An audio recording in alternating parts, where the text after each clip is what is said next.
नमस्कार, आज हम बात करने जा रहे हैं बिहार के उस सुलगते और गंभीर मामले की, जहां कानून व्यवस्था और न्याय की गुहार लगाते लगाते लोगों का अब सब्र जवाब दे चुका है।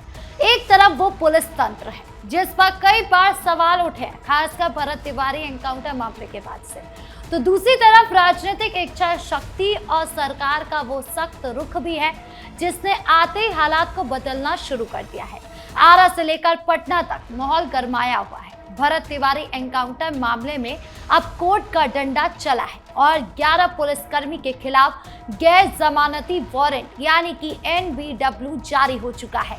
लेकिन इन सब के बीच एक और बड़ा बदलाव देखने को मिला है। जैसी मामले की गूंज और पीड़ित परिवार की गुहार बिहार के मुख्यमंत्री सम्राट चौधरी तक पहुंची और उनसे मुलाकात का दौर चला, उसके बाद से इस पूरे मामले में एक्शन की रफ्तार अचानक कई गुना तेज हो गई।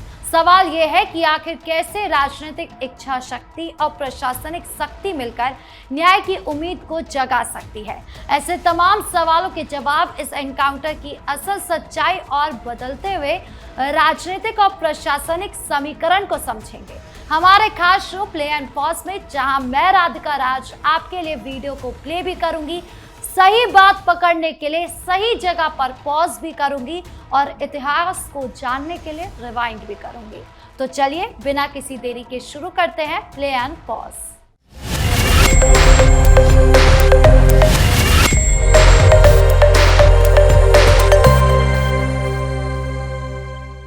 इस पूरे मामले, सरकार के बदले हुए रुख और इस फर्जी एनकाउंटर से लेकर कोर्ट के कड़े आदेश तक की असलियत को समझने के लिए सोशल मीडिया पर घूम रही उन वीडियो क्लिप्स और खबरों को देखना बहुत जरूरी है जो पीड़ित परिवार के दर्द और अब तेज हुई प्रशासनिक कार्रवाई की पोल खोलती नजर आ रही है।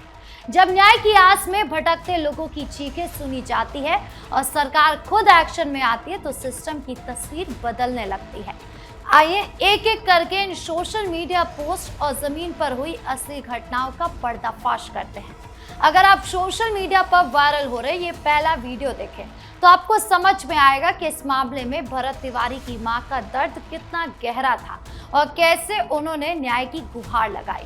पूरा भरोसा बा सबके जे मरले बा, जेकर जेकर हाथ बा ओकरा फांसी के चाहिए। हमरा ये मांग बा DSP को मलकार, राजेश मलकार, राजेश शर्मा और सब और लोग के नाम नहीं जाना। का चाहतनी कैसन सजा देवे के? हम ये चाहतनी तो हम लोग के फांसी के चाहिए। हमरा ये मांग बा फांसी। इस पोस्ट और वीडियो में साफ देखा जा सकता है कि भरत तिवारी की मां अपने बेटे के लिए किस तरह न्याय की भीख मांग रही है। उन्हें आज खुशी हो रही है कि कुछ तो एक्शन हुआ। 1 महीना हो गया और अभी तक कोई एक्शन नहीं हुआ था ठीक से। आप जाकर एक कदम तो आगे बढ़े, कुछ तो शुरुआत हुई।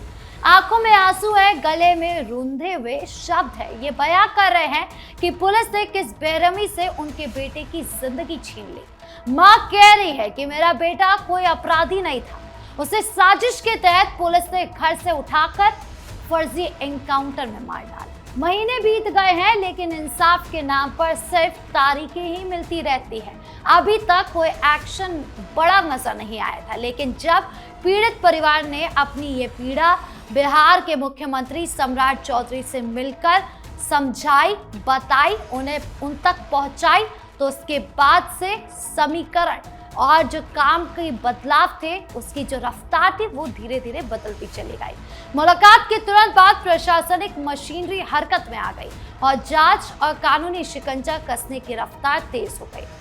अब इस दूसरे वीडियो पर नजर डालते हैं जो भरत तिवारी के वकील का बयान है, जिसमें उन्होंने कानूनी पहलुओं और अब तेज हुई कार्रवाई पर बड़ा खुलासा किया है।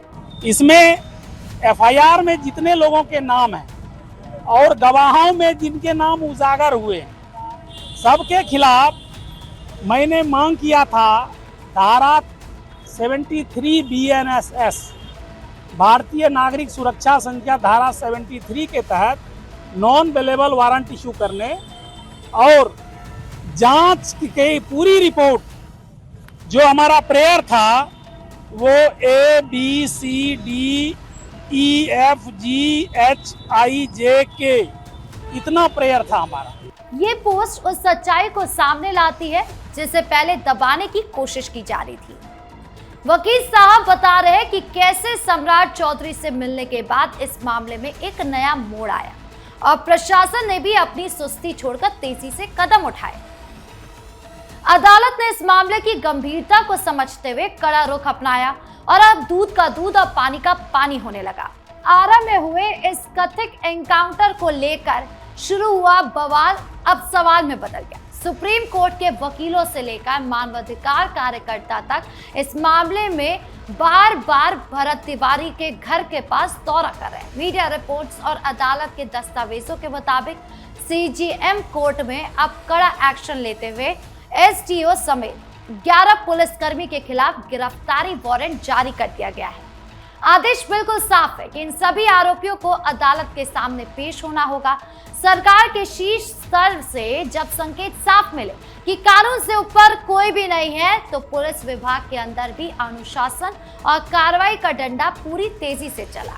चलिए अब बिना किसी पक्षपात के ठंडे दिमाग से इस पूरे मामले को यहीं पर पॉज करते हैं और इसके पीछे के कड़वे सच को समझते हैं। अब सवाल ये उठता है कि आखिर क्यों कई बार मामलों को गति देने के लिए शीर्ष नेताओं के हस्तक्षेप की जरूरत पड़ती है। क्या सिस्टम अपने आप इतनी मुस्तैदी से काम क्यों नहीं कर पाती है? आप खुद सोचिए, एक माँ महीनों से अपने बेटे की मौत का इंसाफ मांगने के लिए दर दर भटक रही है। कभी दिल्ली में, कभी बिहार में, कभी अलग अलग जगह पर जा रही है, थानों के चक्कर काट रही है, सम्राट चौधरी से मुलाकात कर रही है, लेकिन जब तक सही जगह पर बात नहीं पहुंची, यानी कि सम्राट चौधरी तक ये बात नहीं पहुंची, तब तक फाइलें धूल फाकती रही। लेकिन यहाँ ये भी देखना होगा कि जब मुख्यमंत्री सम्राट चौधरी जैसे जिम्मेदार नेता ने मामले की गंभीरता को समझा और पीड़ित परिवार से मुलाकात की, तो प्रशासन की सुस्ती तुरंत तेजी में बदल गई। यही तो असली सुशासन की पहचान है। जहां लापरवाही दिखे वहां तुरंत चाबुक चले। आज जब अदालत ने इस 11 पुलिसकर्मियों के खिलाफ गैर जमानती वारंट जारी किया है और सरकार की तरफ से भी कानूनी प्रक्रिया में तेजी लाई गई है, तो ये इस बात का सबूत है कि जब नीयत साफ हो तो न्याय मिलने में देर नहीं लगती। कुछ लोगों को लगता है कि पुलिस महकमे के हर कदम पर सवाल उठाना ही सब कुछ है, लेकिन सच ये भी है कि पुलिस विभाग में अगर कुछ काले भेड़े हैं जो गलत करते हैं, तो उन्हें पुलिस महकमे और सरकार के अंदर कुछ बैठे मजबूत इरादे वाले नेता और उन पर नकेल कसने का काम करने वाले पुलिस भी है वहां पर। सम्राट चौधरी से मिलने के बाद जिस तरह से एक्शन तेज हुआ, उसने साबित कर दिया कि सरकार पीड़ित के साथ खड़ी है।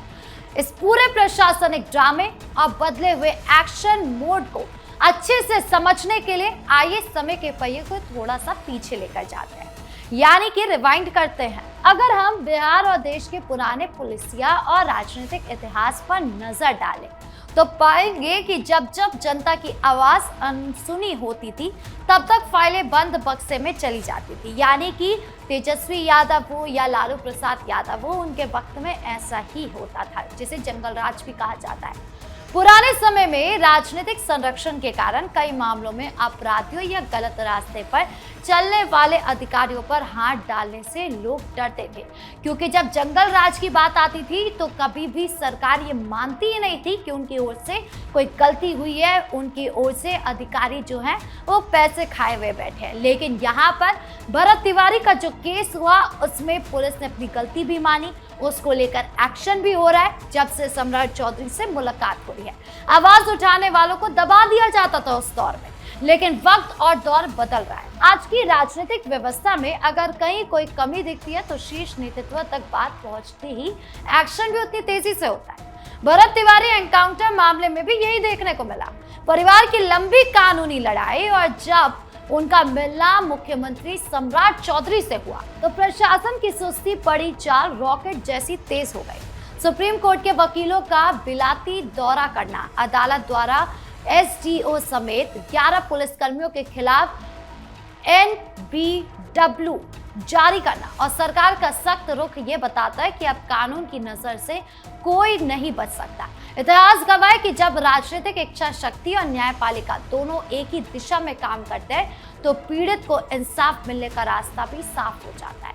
तो इस पूरे मामले का कड़वा सच यही है कि आरा के बिलौती से लेकर पटना की अदालतों तक जो कानूनी लड़ाई चल रही है, उसे सम्राट चौधरी से मुलाकात के बाद जो नई गति मिली, उसने न्याय की उम्मीद को और पुख्ता कर दिया। जिन पुलिसकर्मियों और अधिकारियों ने कानून को अपने हाथ में लिया, वो अब कानून के शिकंजे से बच नहीं सकते। सरकार का ये सख्त रवैया इस बात का प्रमाण है कि अन्याय सहन नहीं किया जाएगा। अदालत का ये कड़वा फैसला और प्रशासन की तेज कार्रवाई उन सभी लोगों के लिए एक बड़ी राहत है जो न्याय का इंतजार कर रहे थे। इस पूरे मुद्दे पर और सरकार के इस तेज एक्शन पर आपकी क्या राय है, हमें कमेंट बॉक्स में जरूर बताएं। वीडियो को लाइक करें, शेयर करें और चैनल को सब्सक्राइब करना ना भूलें। धन्यवाद।